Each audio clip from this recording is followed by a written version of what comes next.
winding up in this shithole trailer park, trying to find the guts to eat that single bullet. How can you help? She whispered. There's an experimental program going on this weekend.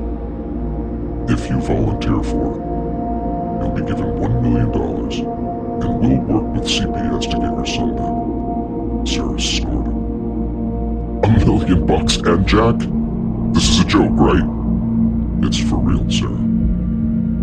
He reached into his jacket, took out some folded papers. The details are in here. What's the program? Some sort of rehab? As she said it, Sarah found herself looking around the kitchenette for any alcohol that might be left over. The silent one finally spoke. It's about fear. Sarah stared at him, and his smile was chilling. Fear? The other one continued. You understand fear better than most people.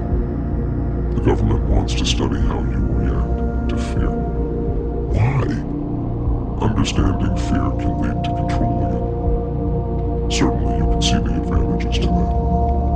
Sarah's brow crinkled. So, this is a fear study? Do they hook me up to some machine, then make me watch scary movies? The quiet one let out a chuckle. Oh, it's a bit more complicated than that. Pittsburgh, Pennsylvania. Frank. You're not the Secret Service, Dr. Frank Belgium said, scrutinizing the proffered badges that quite distinctly spelled out FBI. Our friends in the Secret Service told us where to find you, said the agent on the right. His breath smelled medicinal. We're all feds, so does it really matter? Yes, in fact it does. Belgium inadvertently flashed back to the last time the Secret Service came calling, which is how he wound up at Solomon. 2 men in black suits, with the proposition of a lifetime. We have a proposition for you, the same agent said.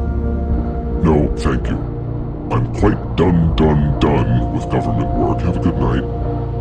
Belgium moved to close the door, but the Fed stuck his foot in it. We're well aware of your role in Project Solomon, Doctor. And how it turned out. Belgium again thought back to how that particular part of his life came to a close. About the evilness in the world, which was partly his fault. He braced himself for the bad news. Instead, he was surprised by bad news of a completely different kind. Instead of being a researcher, your government would like you to volunteer to be a test subject.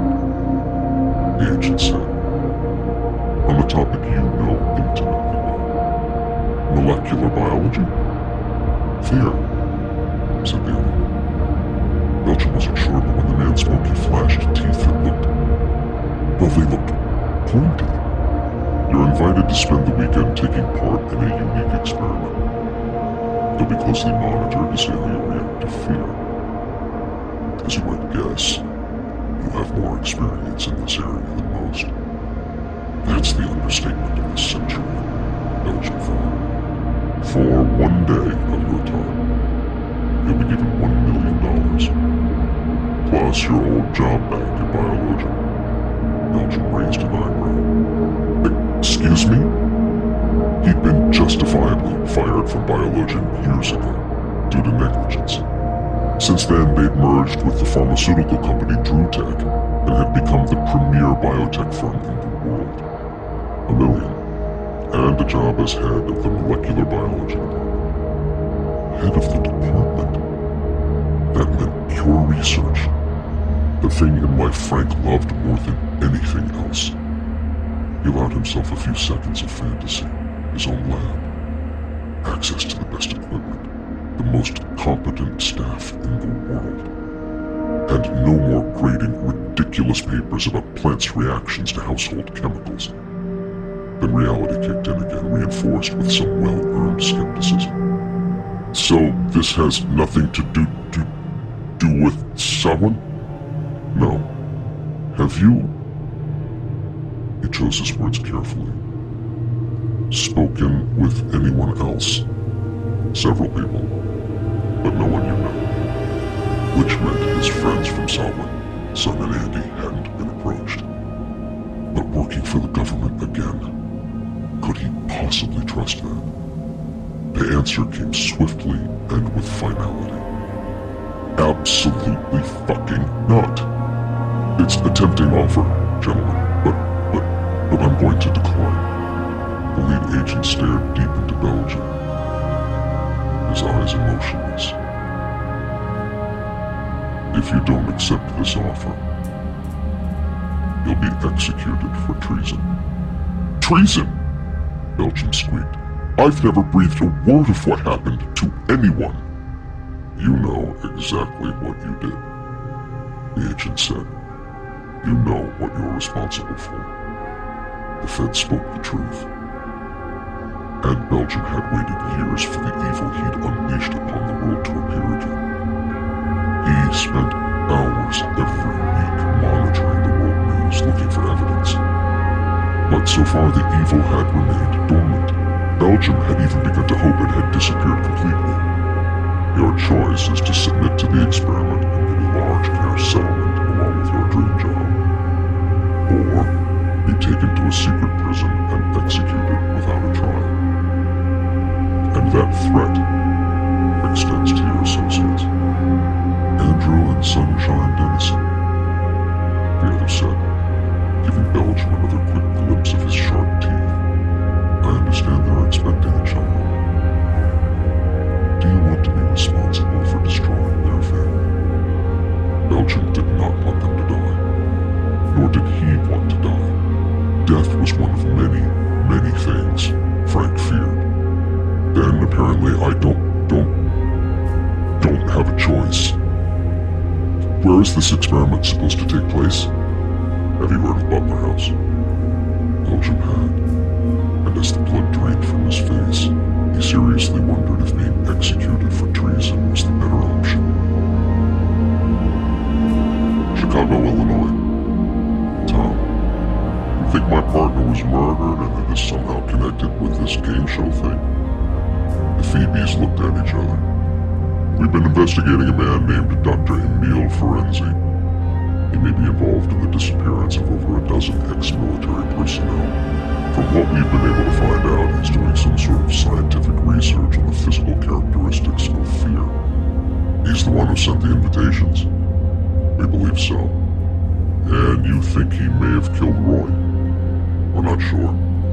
You guys don't know much, do you? Detective Mankowski, we believe Dr. Ferenzi may in fact be funded by the U.S. military, so certain avenues have been closed to us. Tom can understand that. The Army, much like the government, tended to keep hush-hush about things above your pay grade. Do you have any actual evidence? Just circumstantial. We've been trying to get a man on the inside of Ferenzi's operation, but security is tight. However, we do know he has been inviting people to participate in his experiments. People who have undergone a particularly frightening experiences. We've done a background check on you and your partner, and you both certainly qualify. No shit, Tom thought. We'd really like to know what's going on, Detective. And you want me to find out? We've gotten permission from your boss, Captain Baines, to work with you on this. That seemed odd to Tom, as Baines didn't like working with the Phoebes, and justifiably so. They were territorial, smug, and often looked down on city cops. But Baines also had an almost paternal sense of responsibility toward his men.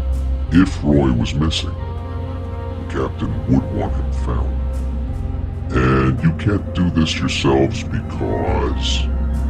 Tom asked. We weren't invited. You were. You could poke around, talk to Ferenzi, and try to get some evidence. We've tried to interview him, but he lawyered up. And we found obtaining a warrant to be challenging.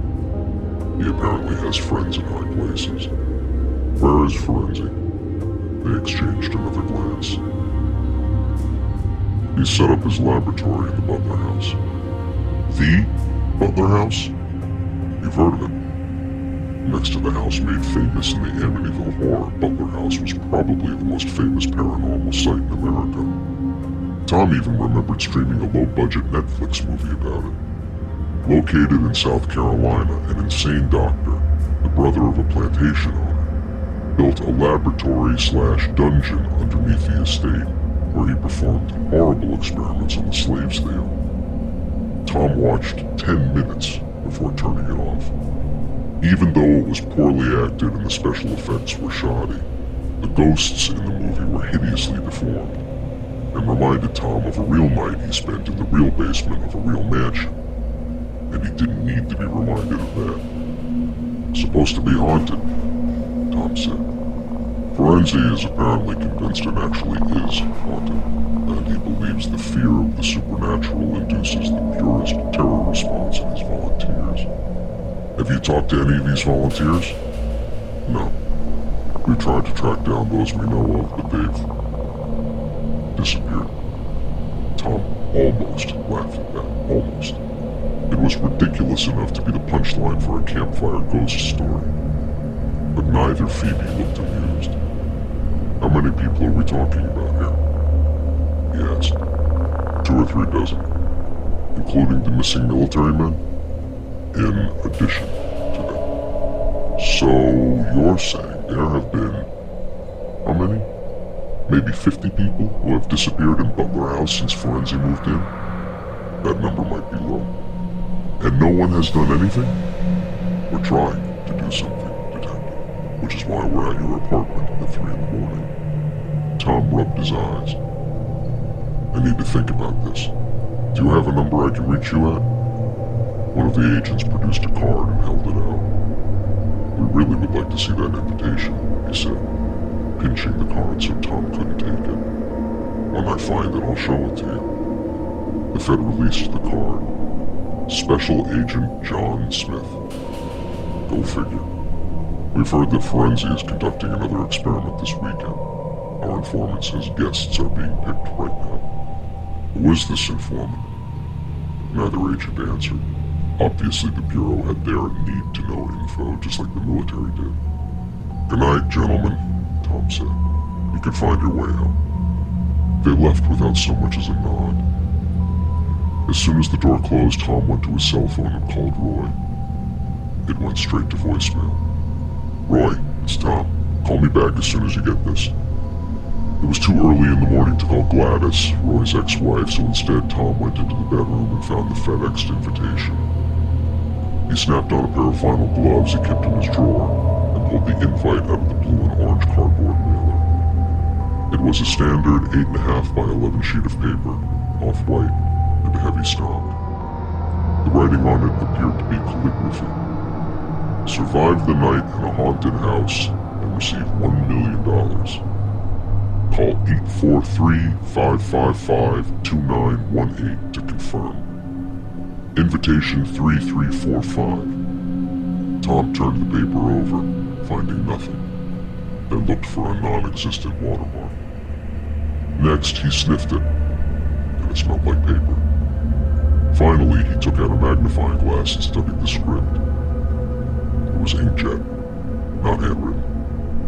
It said nothing about this being a game show or a reality show, but those were the possibilities he and Roy had brought up during the 15 seconds they'd discussed it. But this seemed more likely to be a joke, hoax, or scam.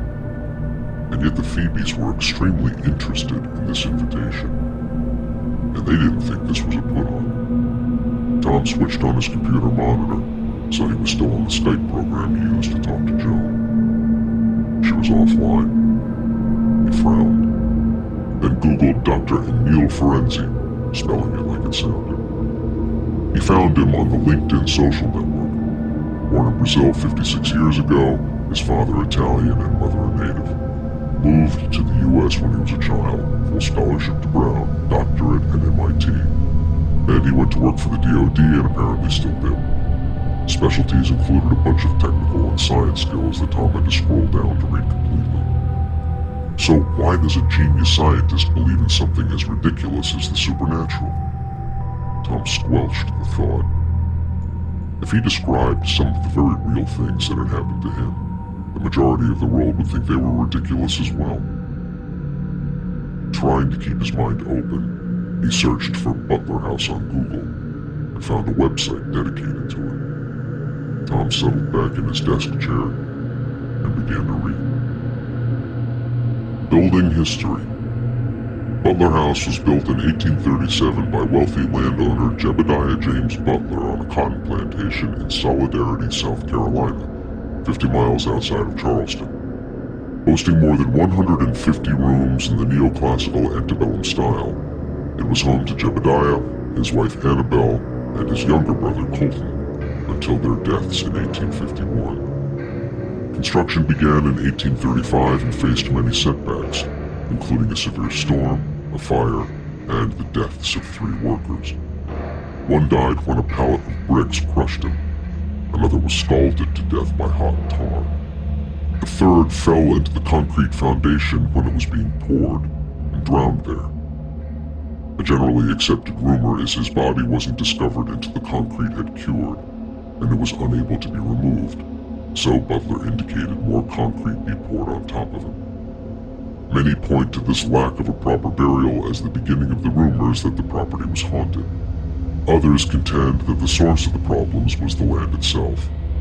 In the late 1700s, it was a thriving village of Kisabo Native Americans numbering over 200.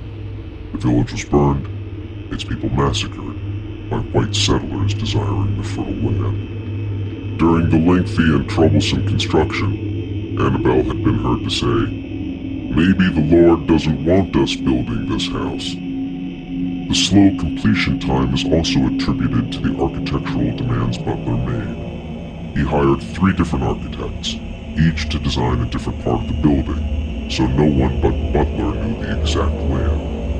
This was especially important because the manor was outfitted with many secret rooms and passageways, false walls, staircases that lead nowhere, a labyrinthine basement with several kilometers worth of tunnels, and a torture chamber. Slavery. At its peak in 1841, the plantation boasted dozens of slaves, the majority working several hundred acres of cotton and tobacco.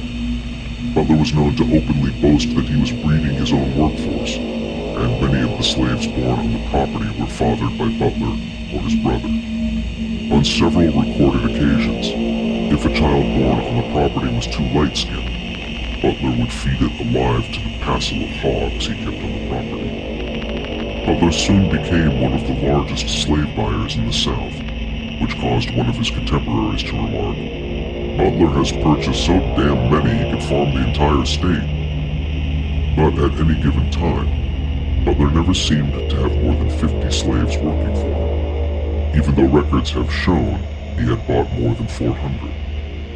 Known to be unusually cruel masters, the Butler brothers seem to have delighted in inflicting punishment on their slaves, for slights real or imagined. They made full use of the house's torture chamber, where slaves were skinned, boiled, crucified, scourged, whipped, mutilated, and burned. Colton Butler, a self-professed physician who demanded to be addressed as doctor, even though he held no known medical degree, conducted many surgical experiments on slaves without anesthesia, with the apparent goal of joining them together. "I believe I have the ability and necessary determination," Butler wrote, "to fuse the parts of 2 Negroes together into a single being. Consider a slave with 4 strong arms, which would double his work output, or with 6 breasts to suckle young."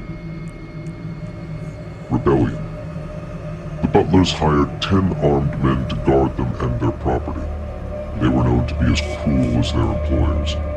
Daily beatings, corporal punishments, and public executions, even though the killing of slaves was against the slave code, were commonplace. A one-eyed man named Jonathan Blackjack Reedy worked as taskmaster in the fields and once said, "Spilled blood is good for the soil, makes the cotton stronger." On October 31, 1847, near the end of the annual cotton harvest, Blackjack was whipping a young boy whose only infraction was said to have been stopping for a moment to wipe the sweat from his brow. This appeared to have been the final straw for the mistreated slaves, and they revolted. beating Blackjack so severely, the only way the authorities could identify his corpse was by his black leather eye patch. The rebellion spread throughout the fields, guards either being surprised or running out of ammunition, and after the last was killed, the angry slaves converged on Butler House. Jebediah Butler and his wife Hannibal were hung naked by their ankles from the rafters of Butler House's great room, and beaten to death with whips and scourges. Colton was chased into the bowels of the basement and dragged to the torture chamber, where he was placed upon the rack and stretched until his arms and legs were broken in several places each. Then he was set ablaze. The majority of the slaves escaped to nearby states, some making their way to the north and freedom. Aftermath. The deaths of the Butlers was headline news for weeks after the incident, and bounties were put on the runaway slaves' heads. But there weren't many takers. There were rumors of a slave curse which claimed any who tried to capture the Butler slaves would meet the same fate as the Butler family. The house and plantation went unoccupied for 5 years, until a man claiming to be a distant cousin of the Butlers, Sturgis Butler, petitioned the court for ownership and moved in during the summer of 1852. Sturgis tried unsuccessfully to hire workers to fix up the house, which had fallen into disrepair and still bore the damage incurred during the rebellion. But laborers always quit in terror after a few days, claiming to have witnessed strange ghostly figures or disembodied screams. Sturgis resorted to repairing the house on his own, but he didn't try to recapture the farm, and the land soon became a dense marsh. Though Sturgis never married, he entertained a wide variety of women at Butler House, many of them prostitutes. At least a dozen were never heard of again. Civil War years. When the war between the states broke out in 1861, Butler House was commandeered by the Confederate Army as a garrison.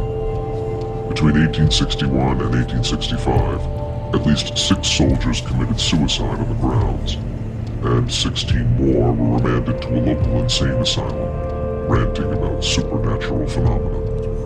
While under psychiatric care, 4 killed themselves, 8 died of unexplained causes, and 1 man plucked out his own eyes with a fork.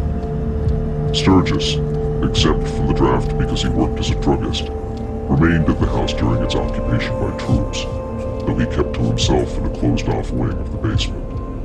Rumors abounded of him being in league with the devil, and a proponent of black magic. Millage Luke Bonham, governor of South Carolina and brigadier general in the army, said of Sturgis, "There is something dark and twisted about that man. He is certainly no Christian." Reconstruction years. During the 4 decades after the war ended, little was heard from Sturgis Butler. Prostitutes from the county continued to disappear, and the locals paid little mind to it. But in 1902, Mia Lockwood, the only child of Southern poultry magnate Earl Lockwood, vanished the night before a debutante ball in Charleston. Gossip and rumor led to the formation of a posse lynch mob who raided the Butler House on May 1, the pagan holiday known as Walpurgis Night. Upon breaking into the house, the group discovered Sturgis presiding over a black mass replete with occult paraphernalia, including black candles, severed animal heads, sacrilegious objects, and a 17th century binding of the Compendium Maleficarum, a notorious text on witches. Sturgis had hung a naked and violated Mia upside down on a cross, and was lapping at the blood streaming from her slashed throat when the mob arrived. Sturgis was immediately dragged outside, lashed to a black oak tree, and set ablaze. He allegedly laughed as he burned. Inspection of the property over the succeeding weeks discovered 3 mass graves, some going back over 70 years, determined to be the bones of slaves, and some more recent, the corpses of missing prostitutes, making Sturgis one of America's first and most prolific serial killers. 1910 to 1945. Butler House remained unoccupied for a few years after Sturgis Butler's death, until the county acquired it, making the mansion a home for the blind and for invalid veterans of the First World War. At the height of its use, it housed over 100. During its 35 years of operation, there were many fatal illnesses that infected patients. 1911, tuberculosis killed 35. 1918, the Spanish flu killed 63. 1920, diphtheria killed 9. 1924, botulism killed 40. 1931, cholera killed 5. 1940, measles killed 5. In 1945, a fire broke out in the Great Room, and all of the 86 residents died of smoke inhalation or third-degree burns. It is unknown why they were unable to escape, as the doors were all in working order. After World War II, Butler House remained abandoned until 1956, when it was acquired by a land development company intent on tearing it down and building a housing development. The day before demolition occurred, the owner of the company, J.J. Hasselborn, was struck by lightning and killed while getting into his car. During his funeral, lightning struck and killed his widow, Myrtle Hasselborn. Their heirs, believing the property to be cursed, put it up for sale. It remained on the market and vacant for 29 years, though 6 different realtors showed the house dozens of times. It was finally acquired by eccentric millionaire Augustus Torble, the lone heir of a restaurant mogul, who spent over $1 million restoring the house to its former shape. In 1985, he moved into Butler House with his young bride, Maria. In 1992, Maria was discovered by hunters, wandering naked in the woods 6 miles from Butler House. She was malnourished and incoherent, scars covering 80% of her body. In the hospital, she told the police a tale of captivity and severe abuse by her husband, who kept her locked in Butler House's torture chamber and committed unspeakable acts upon her for several years. She also told of being forced to participate in the torture and murder of 11 women, whose remains were found in one of the underground tunnels. Torble was arrested, tried, and sentenced to life in prison. Shortly after the trial, Maria committed suicide. To this day, the women Torble killed remain unidentified. Torble refused to cooperate with authorities, and it is unknown where he found them or how he lured them to the house. He remains incarcerated at the Fetzer Correctional Institution in Charleston, South Carolina. Current owner. The house remained vacant until 2002, when it was purchased by United Systems Association, which built an electrified perimeter fence around Butler House. Since then, it has been off-limits to ghost hunters, thrill seekers, and the curious. Those caught trespassing on private property are promptly arrested. Hauntings.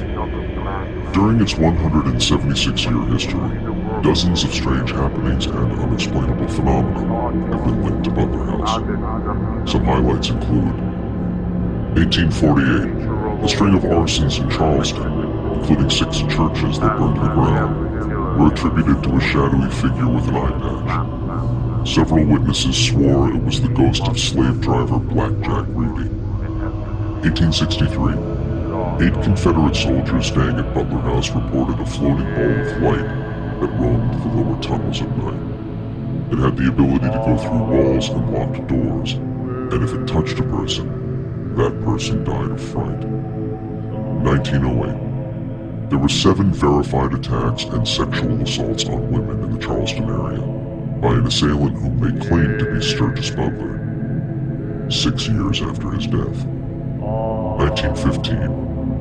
Returning World War I veterans, many of whom were victims of chlorine, phosgene, and mustard chemical weapons, claimed to have been tormented by a giggling spirit in a gas mask. 1918. During the Spanish flu epidemic, over a dozen patients reported being assaulted, molested, and in some cases raped by an unknown entity. The spirit supposedly smelled like burnt flesh, and paralyzed its victims so they couldn't move or cry out while the attacks were taking place. 1958. Since the deaths of J.J. and Myrtle Hossenport, descendants have suffered a streak of bad luck many attribute to supernatural phenomena. 6 car accidents, 2 fires, a drowning, a stroke, and a dog attack have killed 16 Hossenport family members. The last remaining Hossenport in the lineage, Mary Kate, was murdered by serial killer Charles Cork in 1993. 1965. Renowned psychic medium Madame Francesca Solero gathered with a group of wealthy benefactors at Butler House to hold a seance on Halloween night. During the proceedings, she claimed to have channeled the spirit of Colton Butler. While Butler's spirit was inside her, he allegedly forced her to pluck out both of her eyes and chew off her tongue. 1982. A group of Charleston teenagers broke into Butler House to have a late-night party.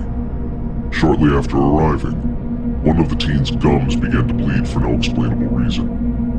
By the time her friends got her to the hospital, every one of her teeth had fallen out. No medical explanation has ever been given. 1998. A TV crew from the paranormal investigation show Ghost Smashers spent Halloween night in Butler House. Unconfirmed reports indicate a tragedy occurred.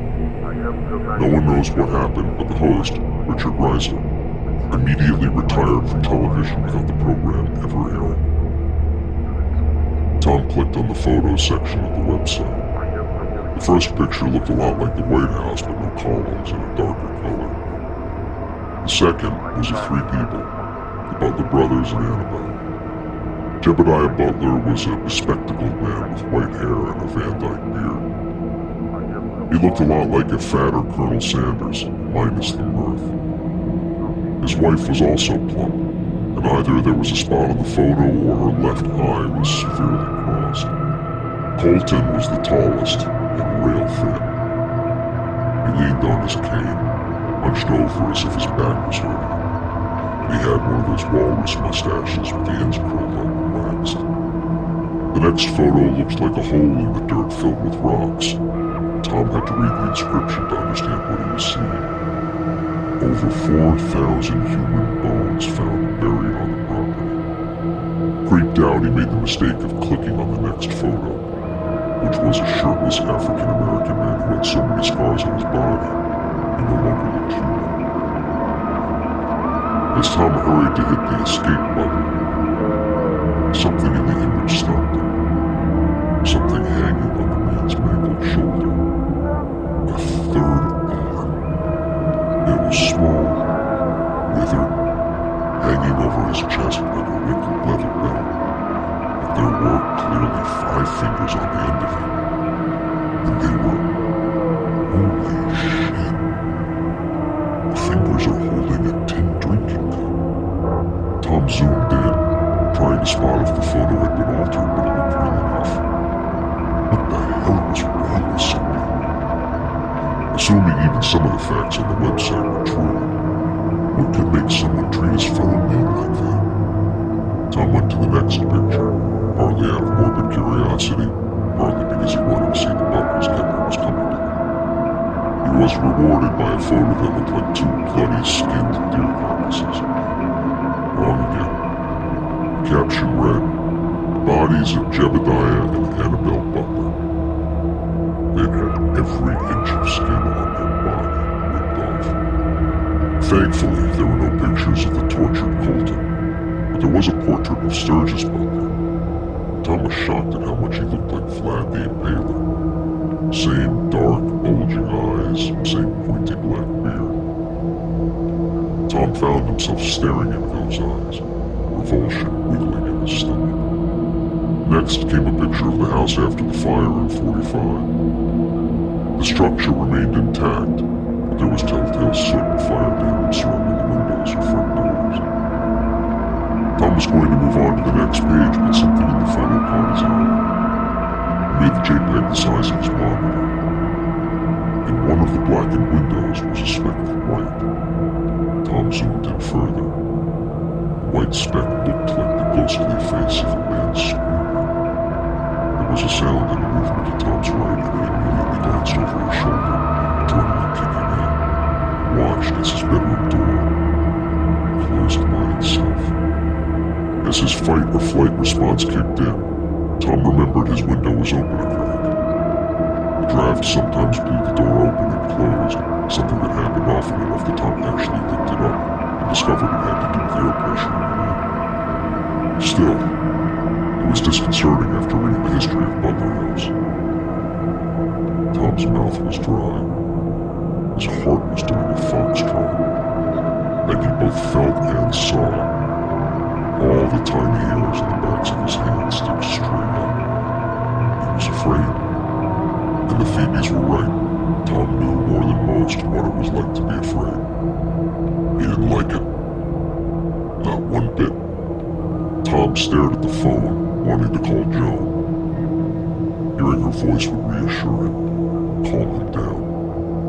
Instead, he visited YouTube and played an upbeat rock performance by Bob Walkenhorst. He also turned on the bedroom light.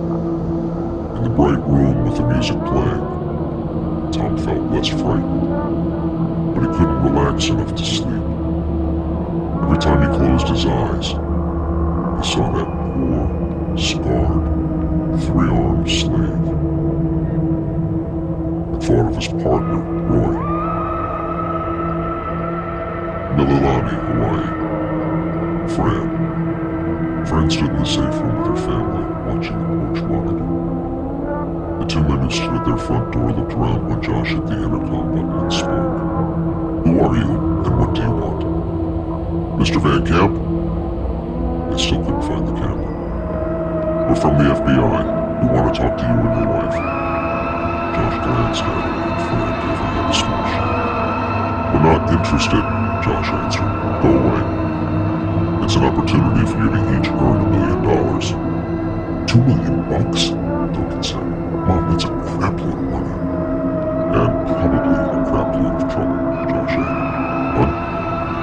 No way, Fran said. If you'd let us in, the man on the porch continued, we could explain in detail. It will only require a day of your time. It's a government-sponsored experiment. Josh snorted. Fran saw the incredulity in his eyes. She felt exactly the same way. She'd jump off a cliff onto a bed of nails before trusting the government. You have 10 seconds to get off of our property, she said into the intercom, or we're going to shoot you. One of the men on the monitor reached into his pocket and produced some folded papers. We have all the information right here. 5 seconds, Josh said. We'll, leave it here for you. Fran watched the man stick the papers in the door jamb, and then they left. She followed them monitor to monitor until they walked off the grounds. Duncan stared over at her, his eyes wide. Would you really have shot them, Mom? Fran didn't answer, but her thoughts went back to Safe Haven, to all the friends she'd lost, to all the horror she and her family had endured. Would she have shot them? Hell yeah.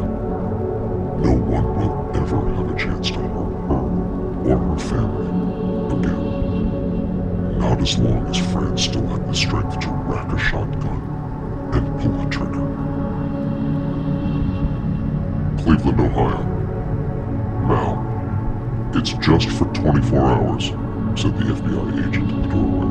You'll arrive, have a meal, get examined by a doctor, then be locked in the Butler house overnight and closely monitored to study how you react to fear.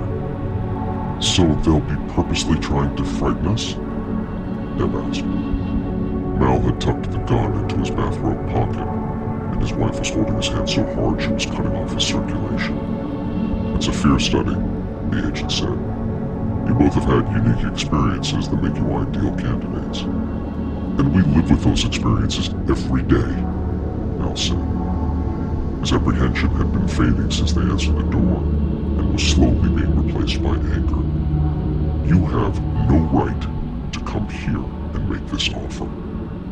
After all he and Deb had survived, why would they willingly expose themselves to even more horrors, real or convoluted? To even ask that of his wife made Mal's blood pressure skyrocket, and there was no way in hell he'd ever allow. "Can we think it over?" Deb said. Mal stared at her, unable to hide his surprise. "Deb? I didn't say we'll do it, hon. But I think we should talk about it." Mal didn't understand. Sure, $2 million was a lot, but they were doing fine financially. Why would Deb even consider this? The agent who'd done all the talking reached into his jacket and handed Deb some folded papers. Mal detected the tiniest smirk in the corner of the man's mouth. "The experiment begins this weekend. Good evening to you both." The feds left, and his wife closed the door, locking the various latches and deadbolts. "Debbie, you're not serious." He searched her pretty face. "Are you? I think we should at least discuss it before you make a decision for the both of us." "I don't understand." Which was as true a statement he'd ever made. "I thought..." "That's the problem, Mal," she snapped. "You thought, but didn't ask me. Is it the money?" "I wasn't even thinking about the money. So, what's there to discuss? We can't sleep as it is. You want to go someplace where they're purposely trying to terrify you? It's a fear study, Mal. Something you and I suffer from every single day." "Exactly, so maybe a doctor who studies fear could somehow teach us how to deal with ours." Mal was about to object, but caught himself. They both had psychiatric treatment since the rush party. Hypnotherapy, exposure therapy, cognitive behavioral therapy, interpersonal, group, eye movement desensitization and reprocessing, and a pharmacy's worth of drugs, from sleep agents to SSRIs to beta blockers to antipsychotics. Nothing seemed to work. In fact, some of the treatments worsened their condition. "You remember exposure therapy?" Mal said. Of course. They'd been subjected to shocking images of mutilations and congenital malformations in order to desensitize them. Deb had freaked out during a session, crying so uncontrollably they'd had to quit. And later that night, Mal had gone to the ER, unable to stop hyperventilating, convinced he was having a heart attack. "This seems even worse, Deb. They're not just going to show us pictures, they're going to try to scare us." "We'll get through it," Deb said, reaching for him again. "Just like we got through the Rushmore. But maybe we'll learn something this time." Mal chewed his lower lip. The worst part about fear wasn't the dread, it was the helplessness. The FBI agents said they'd be able to bring any items they wanted to with them for the weekend, including weapons. But the gun in Mal's robe didn't make him feel any safer. Quite the opposite. The very fact he owned a gun was a constant reminder of what he was so afraid of. "I don't know, Deb. Can we discuss it at least?" She moved a step closer to him. The hydraulic cylinders in her prosthetics whirred softly. Mal didn't want to discuss it. He wanted to run away. Someplace where it never got dark. Where nightmares didn't exist, both the ones in his head and the real ones. But the longing in his wife's eyes made his heart hurt. "Of course, Deb. If this is something you want, it is." Deb moved in for the hug, and he reluctantly embraced her. A thought bouncing through his mind and forcing out all others. Be careful what you wish for, because it may come true. Solidarity, South Carolina. Forensic. Dr. Emil Forensic could barely hear the phone ring above all the scream. "It's okay," Forensic told his patient, giving him an affectionate pat on the cheek. "It's all going to be okay." The screaming didn't abate. Forensic gave him a dose of tromesterone, and the noise went down to a hoarse wheeze.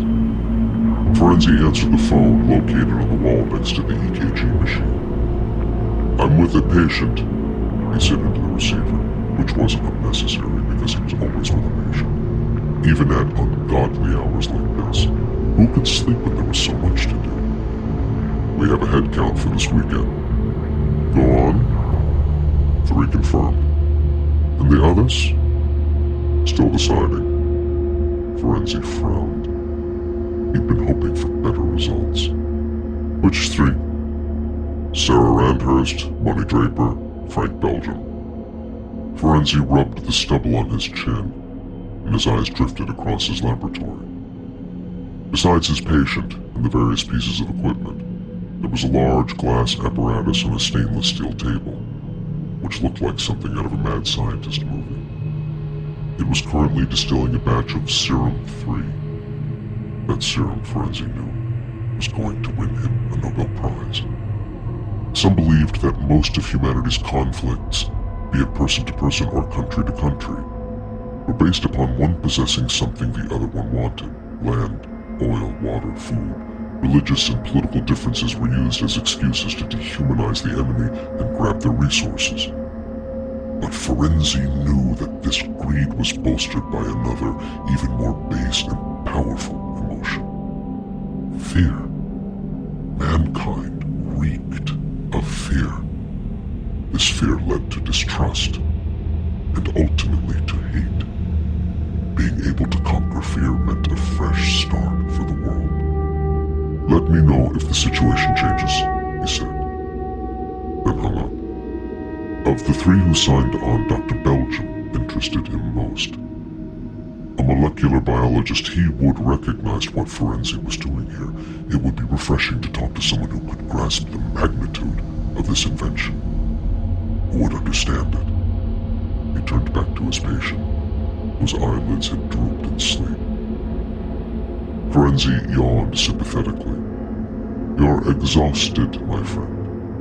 So am I. We can continue the therapy tomorrow. Sleep well."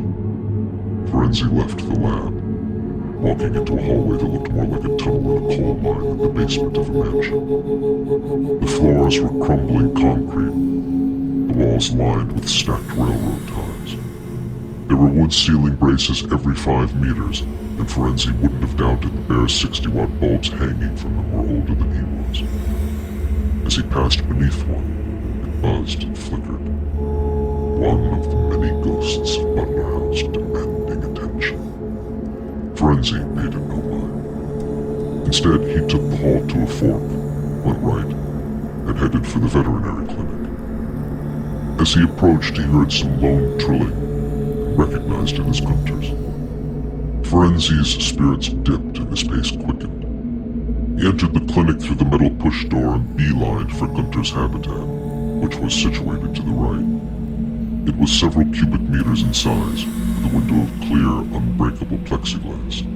The interior foliage meant to mimic a Colombian forest, with twisted, dead tree branches and fake plants. A Panamanian night monkey watched his approach while upside down, hanging from a limb. Gunter was large for an Aesolalaus, nearly 3 pounds in weight. His bushy brown fur was mottled with blood, and his enormous red eyes stared at Ferenzi dispassionately.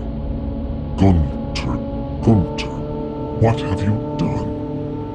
Of course, Ferenzi already had the answer to that.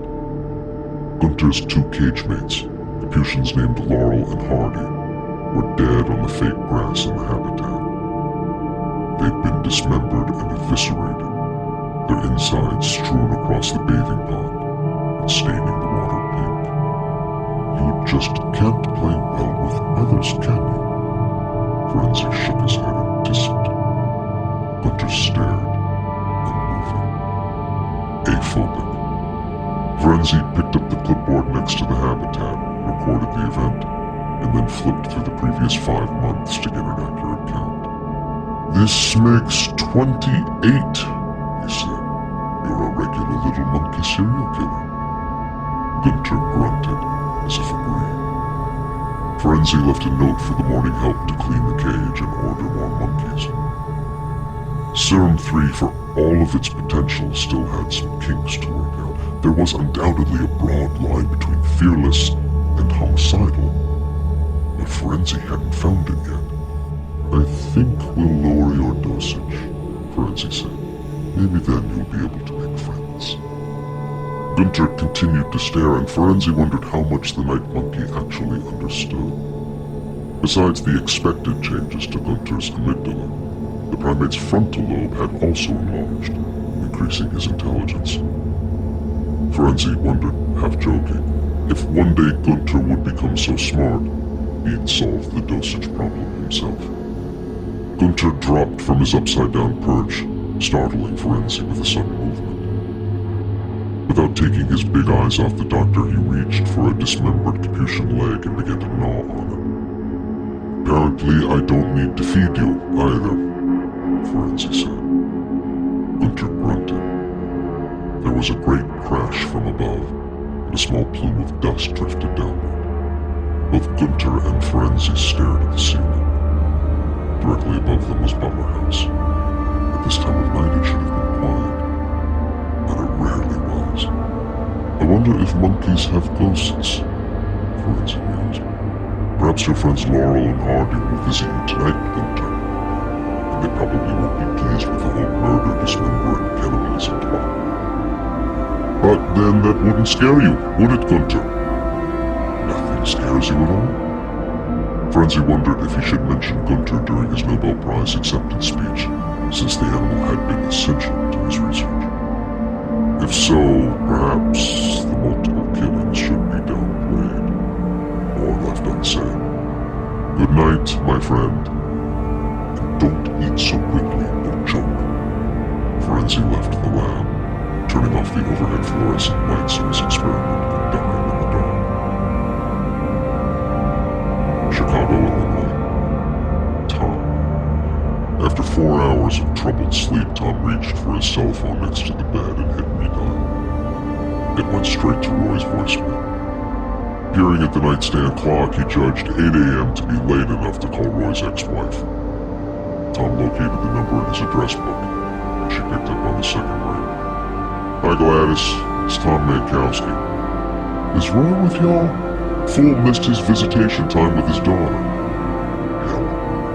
Tom went into cop mode. Does he do that often? Not without calling, he don't. And he didn't call.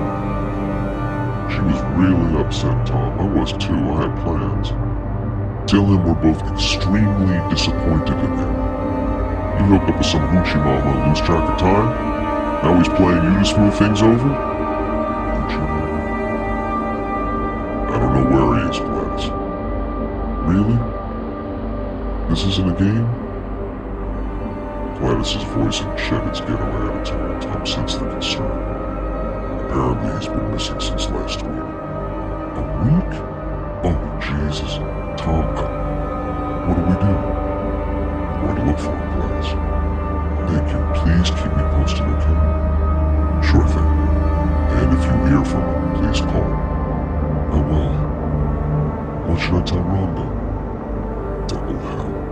Rhonda just turned 5, old enough to wonder where her daddy was. I don't know, Gladys. You think it's one of his old cases? Or a new one? I don't know. Did he mention going anywhere new? No, nothing. He usually calls the day before he picks up Rhonda, which was supposed to be Wednesday, but he didn't. His phone goes straight to voicemail. Did he say anything about a haunted house? Or a reality show or getting some money? I haven't heard from him since he took Rhonda to a Cubs game over 2 weeks ago. Do you think he might be? Then he heard it. A sniffle. Gladys was crying. You know, Tom, that son of a bitch makes me angrier than anyone I've ever met. But if anything has happened to him, I'll find him, Gladys. Rhonda needs her father. I'll find him. My love to Rhonda. Tom hung up. Listening to women cry was almost as bad as informing next of kin that someone close to them had died. And Tom had to wonder if that's what he just did with Gladys. He found the FedEx invitation and dialed the number using his landline. A machine picked up. the voice synthetic, one of those text-to-speech generators that just missed sounding human. Futurists called it the uncanny valley, a sense of revulsion that people felt when they experienced something that was almost human, but not quite. It was thought of as a survival mechanism to help people avoid those who looked or sounded strange. Tom could understand how that worked on a genetics level because procreating with those who had some sort of defect meant potentially defective children, and avoiding someone who was odd decreased the chance of getting whatever disease they had. At least that's how the futurists explained it. But listening to the voice, Tom realized it could help humans survive in another kind of way, by helping them avoid things that almost looked human, but weren't. Things like ghosts. Please say or punch in your reservation number, followed by the pound sign. Tom used his phone keypad. Hello, Tom Mankowski, the creepy robotic voice said. You are invited to spend the night at the haunted Butler House in Solidarity, South Carolina, where you will participate in a fear experiment. The house is located at 683 Auburn Road. You are expected to arrive on Saturday before noon. You can bring whatever items you'd like, including weapons, religious paraphernalia, and ghost-detecting equipment. If you take any prescription medication, please bring it along. The experiment will end Sunday at 4 p.m. Informing others about this experiment will disqualify you from your $1 million participation fee. Polygraphs will be administered to ensure compliance. Have a nice day. We'll see you soon. Tom held the phone, trying to understand the weird feeling that had come over him. The instructions were straightforward and polite, but the call hadn't left him with warm, fuzzy feelings. Quite the opposite. He was experiencing something that only happened rarely, like when a perp ducked down an alley and Tom had to follow. Or the second just before he had to kick in a suspect's door. Fear of the unexpected, also known as dread. He shook his head, trying to brush off the feeling, but the dread clung there like cobwebs. Tom startled when the off-hook tone began to beep from the handset. If you'd like to make a call, please hang up and dial again. If you need help, he hung up. Tom considered calling Joan, but the 2-hour time zone difference would have meant waking her up. Instead, he padded over to the shower and turned it on, hot as he could stand it. Then he stared into his bathroom mirror and began to scrape the stubble off his face. His beard, like the hair on his head, was turning prematurely gray. He also needed a haircut. The mirror began to steam up and Tom raised his hand to wipe it off, but stopped before his fingers touched the glass. The fogging had revealed words, handwritten on the mirror. I'm watching you. The next day, Mililani, Hawaii. Josh. Fran was in a bikini, sitting on their porch, stripping and cleaning one of their AR-15 semi-automatic rifles. She had a look of intense concentration on her face as she ran a cleaning rod through the bore. If there was anything sexier than a woman in a bathing suit with a fire on, Josh didn't know what it was. He set the lemonade he'd brought for her down on the table, and took a sip of the one he'd kept for himself. It was a perfect Hawaiian day, sunny and hot and smelling like paradise, and the lemonade was cold and sweetened just enough to take the edge off the pucker. Matheson was perched on the seat back of Fran's chair watching damselflies. Though Josh had never seen him do it, he had a suspicion that the monkey liked to catch the bugs and eat them. Matheson chittered when he saw Josh. He hopped down, ran into the house through the dog door, and returned a moment later with his plastic infant cup. He held it out to Josh, who poured in some lemonade. Matheson chirped a thank you, took a drink, then made a face and stuck out his tongue. I like it tart, Josh said.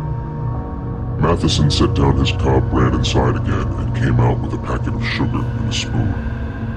As the monkey mixed his drink to taste, Fran spoke.